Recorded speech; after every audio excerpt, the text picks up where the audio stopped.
1 Samuel chapter 19.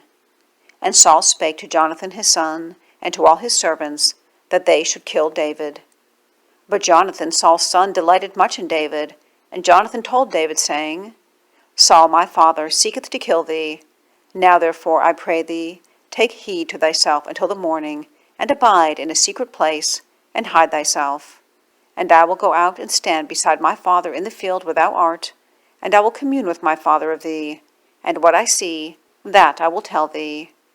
And Jonathan spake good of David unto Saul his father, and said unto him, Let not the king sin against his servant, against David, because he hath not sinned against thee, and because his works have been to thee ward very good.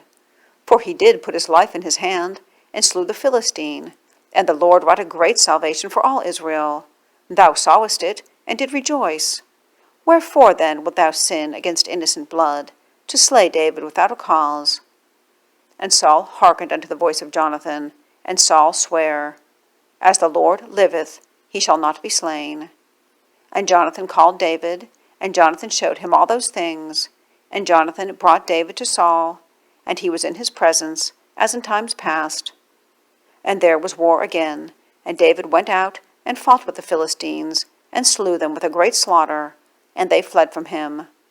And the evil spirit from the Lord was upon Saul, and he sat in his house with his javelin in his hand, and David played with his hand.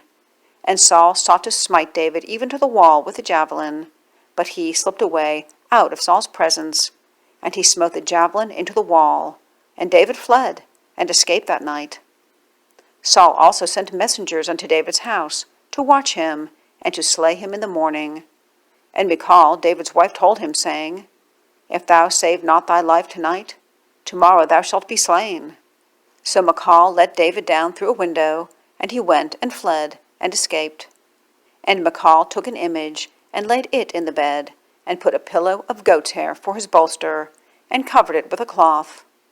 And when Saul sent messengers to take David, she said, He is sick. And Saul sent the messengers again to see David, saying, Bring him up to me in the bed, that I may slay him. And when the messengers were come in, behold, there was an image in the bed, with a pillow of goat's hair for his bolster.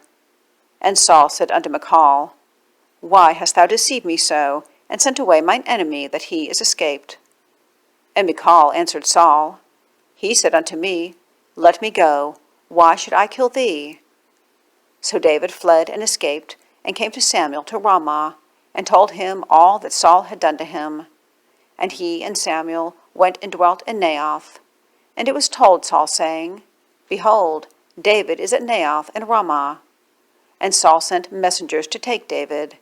And when they saw the company of the prophets prophesying, and Samuel standing as appointed over them, the Spirit of God was upon the messengers of Saul, and they also prophesied. And when it was told Saul, he sent other messengers, and they prophesied likewise. And Saul sent messengers again the third time, and they prophesied also. Then went he also to Ramah, and came to a great well that is in Sechu. And he answered and said, Where are Samuel and David? And one said, Behold, they be at Naioth and Ramah. And he went on thither to Naioth and Ramah, and the Spirit of God was upon him also. And he went on and prophesied until he came to Naioth and Ramah. And he stripped off his clothes also, and prophesied before Samuel in like manner, and lay down naked all that day and all that night. Wherefore, they say, Is Saul also among the prophets?